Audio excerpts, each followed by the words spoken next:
संविधानानं दिलेल्या मौलिक अधिकारांचे उल्लंघन होत असल्याचा आरोप करत भारत मुक्ती मोर्चा आणि राष्ट्रीय पिछाडा वर्ग ओबीसी मोर्चातर्फे यवतमाळ येथील आझाद मैदानात धरणे आंदोलन करण्यात आलं।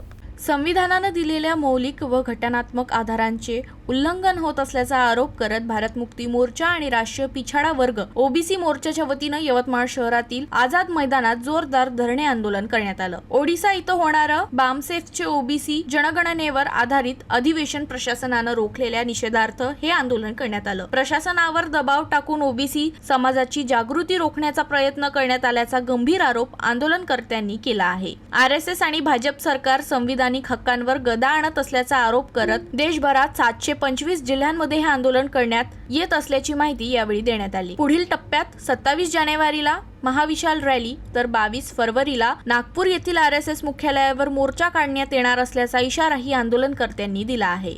आज आम्ही धरणे आंदोलनाला बसलो आहोत।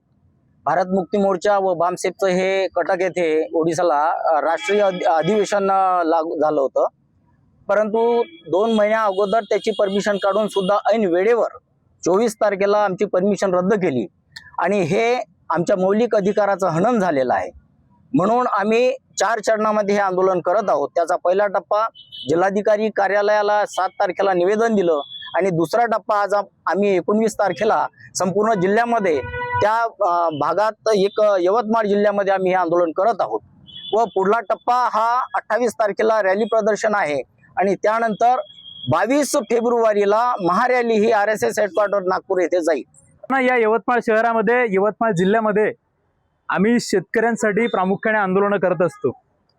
आता हल्ली आमच्यासारखा युवक आंदोलनामध्ये फार अल्पशा कमी प्रमाणात तुम्हाला दिसतो, पण आमचा प्रामुख्याने एकच हेतू आहे, या मातीतल्या शेतकऱ्याला कष्टकऱ्याला न्याय मिळावा। उदात्त हेतूने या यवतमाळच्या मातीमध्ये आम्ही संघर्ष करतो।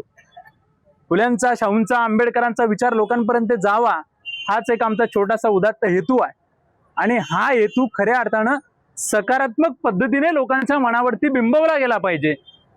मग या प्रशासनाची भांडणं करणं असो, या प्रशासनासोबत या सरकारसोबत सरकारच्या विरोधात आवाज उठवणं असो, अशा अनेक बाबी यवतमाळ जिल्ह्यामध्ये आम्ही केलेल्या आहेत।